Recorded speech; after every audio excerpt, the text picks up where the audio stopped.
Dr. Burisch said that several dozen times that he was asked to put on an astronaut space suit and that he was taken underground at the Papoose Mountain S4 Area 51 lab facility into a round room filled with hydrogen atmosphere that was referred to as the clean sphere.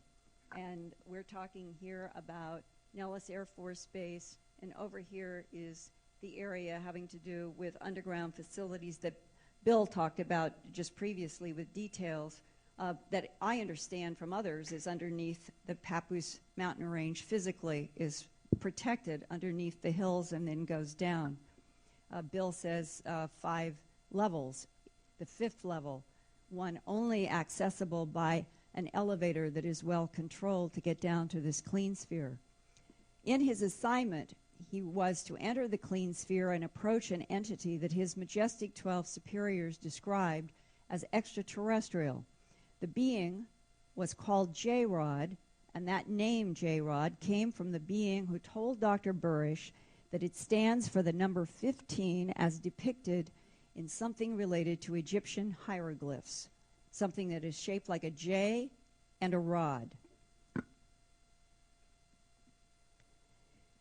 Dan Burisch was told that there was a serious medical problem with the J-Rod, and here is a drawing not by Dr. Burisch, but by Bill Howe, that some of you who were in the room earlier heard Bill Hamilton talking about yet another person who had information about the J-Rods, had drawn this particular picture of what he said, that Bill Howe said that he had knowledge of, and that Dr. Burisch, in his assignment, was to enter this clean sphere to extract tissue from the being's arm for microscopic study.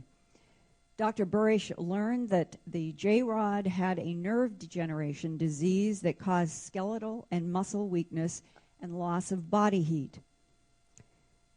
Now, in the June 7th video segment that I will show you, it begins with Dr. Burisch describing his first reaction in 1986, according to him on the videotape, which is almost 20 years ago, to encountering the non-human who could become agitated, as shown in this drawing by Dr. Burisch, as he remembers an experience with this being.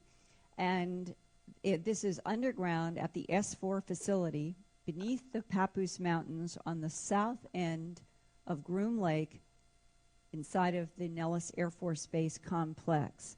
And now if we could go to the videotape and hope that the audio and all are there.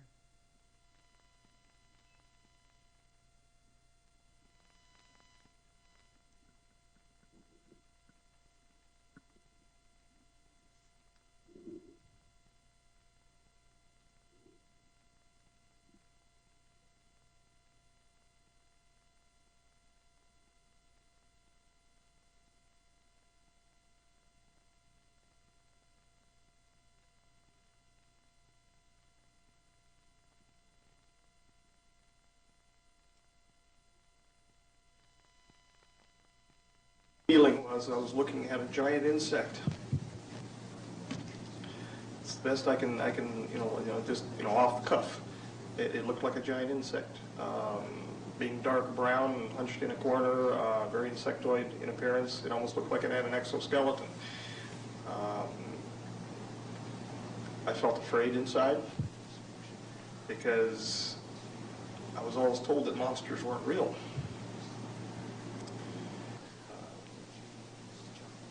It was fear, excitement, complete astonishment. It scared the hell out of me. The Brookings Institute paper was present, as well as several position papers clarifying the Brookings Institute. However, each of these that I was allowed into, they had separate folders and they had separate clips within them, inside the 3-ring binders. And I was told which numbers I was allowed to open up. And they were given to me on a card, and those are the ones that I was allowed to review during the times that I was allowed to review them. most of the stuff, I mean, they had everything from military applications, physics of the craft, and I couldn't care less. I was more interested in taking in the biology issues. It just doesn't interest me, aside from the fact that from the biophysiological interface between the hand, mind, and the craft, because they have on their hands a number of pads, and there are open nerves which are protected by various glycoproteins, and those glycoproteins are selectively pushed forward or sucked back via capillary action, or they can be through an active fashion pulled back, and it kind of pulls a viscous sheath back and allows the J-rod to have direct interface with the craft. That interested me, although most of it at the time, and still some of it now, I have no understanding of. A lot of it has to do with electronics that I don't pretend to understand. I was most interested in looking at issues involving their histology, histopathology issues, including some autopsy photographs that showed disease processes which were naturally occurring within them, isolations of viral material, to include the protocols for new protocols which were being written as they're working, which is what we're doing. Which is really what we're doing. We're writing new protocols, new procedures as we're working forward. I mean, all of the old standbys are there, everything from electrophoresis to, you know what, to anything. But we're writing new protocols as we're going, because this is not new territory, this is part of the fun alien territory. How many beings have we had to work with? I only met one. I'm aware of possibly 3. From the reading, and at that time, again, I was so stunned by what I was doing. A lot of it was getting by me.